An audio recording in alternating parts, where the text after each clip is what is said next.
Revolusi industri adalah perubahan besar terhadap cara manusia dalam mengolah sumber daya dan memproduksi barang. Revolusi industri merupakan fenomena yang terjadi antara 1790 sampai 1850.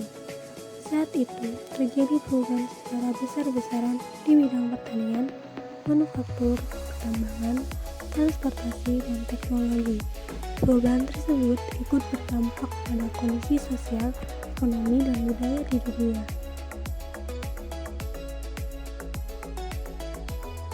Dampak revolusi industri. Dampak dari revolusi industri bagi umat manusia terasa dalam berbagai bidang, yaitu seperti contohnya munculnya industri secara besar-besaran, peningkatan mutu hidup menjadi lebih dinamis. Manusia dapat menciptakan berbagai produksi dalam memenuhi kebutuhannya. Kemudian harga barang menjadi murah.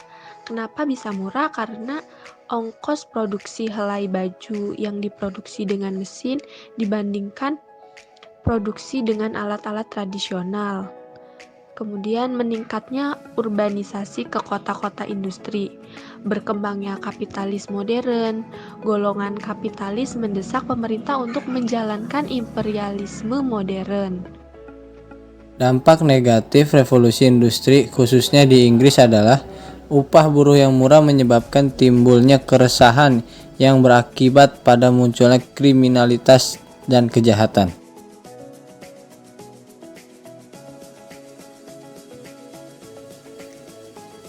Tujuan revolusi industri yang pertama, mencari pemasaran industri secara besar-besaran, menghasilkan barang sebagai produksi yang cukup banyak. Produksi yang melimpah perlu diusahakan pemasarannya. Pada mulanya, pemasaran dilakukan dalam negeri, kemudian dilakukan antar negara industri. Ketika industri semakin berkembang pesat dan barang-barang produksi terus bertambah, maka perlu dicari tempat pemasaran lain, yaitu di daerah jajahan. Dengan demikian, daerah-daerah jajahan dijadikan sebagai tempat pemasaran. Tujuan revolusi industri yang kedua yaitu mencari bahan baku atau bahan mentah. Negara industri seperti Inggris mempunyai batu bara dan besi untuk membuat mesin-mesin, tetapi mereka tidak mempunyai bahan baku lain. Nah, salah satu bahan baku yang digunakan yaitu adalah kapas sebagai bahan baku untuk membuat tekstil.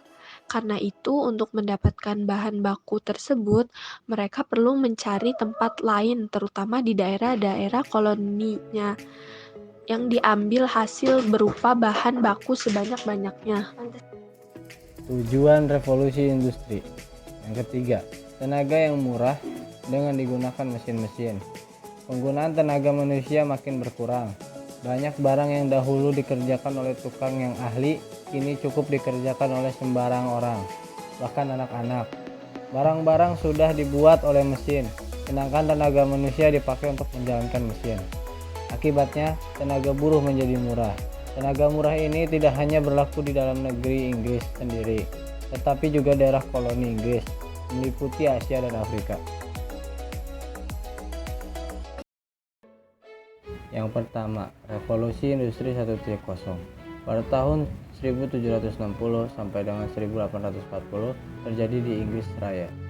Terjadi perubahan proses manufaktur tenaga manusia ke mesin yang disebabkan dan ditemukan tenaga uap oleh para ilmuwan. Pada tahun 1764, James Watt menciptakan mesin uap. Kemudian pada tahun 1783, Marquis de Jouffroy menciptakan mesin uap penggerak kapal. Kemudian pada tahun 1904, Richard Trevithick menciptakan lokomotif uap pertama. Dampak revolusi industri 1.0 terjadi pengangguran massal, kemudian terjadi demonstrasi massal menuntut lapangan kerja. Tenaga mesin menjadi jauh lebih murah. Revolusi Industri 2.0. Pada tahun 1840 sampai 1870 terdapat perubahan penelitian dari keingintahuan sains berganti ke listrik yang berguna bagi kehidupan modern. Kemudian pada tahun 1843, Ernest Werner von Siemens menciptakan telegram Morse. Kemudian pada tahun 1870 sampai 1879, Thomas Alva Edison menciptakan telegram pita kertas dan lampu. Kemudian disusul pada tahun 1908, Henry Ford mengubah pabriknya dengan menggunakan ban berjalan. Dengan adanya ban berjalan, biaya produksi jauh lebih murah, sehingga dapat menurunkan harga hingga 300%. Dan Ford cepat menguasai pasar mobil. Akibat dari itu, banyak pabrik mobil ditutup karena kalah bersaing. Puncaknya pada tahun 1930, industri mobil turun sangat drastis. Revolusi Industri 3.0 tahun 1970. Dengan ditemukannya PLC atau Programmable Logic Controller, mesin industri dapat berjalan sendiri, biaya produksi makin murah. Ditandai perubahan dalam industri musik. Dengan lahirnya musik digital yang cepat menguasai pasar. Terjadi juga dalam dunia fotografi. Mengambil gambar dan berbagi dilakukan dengan mudah, tanpa diperlukan kertas film sebagai medianya.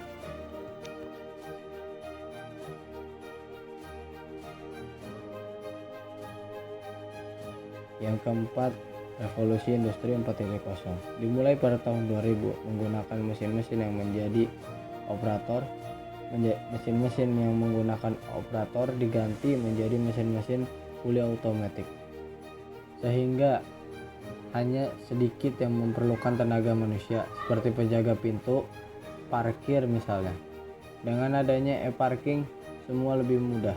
Google dalam menggambarkan self-driving car, sehingga tidak memerlukan tenaga manusia dalam berkendara.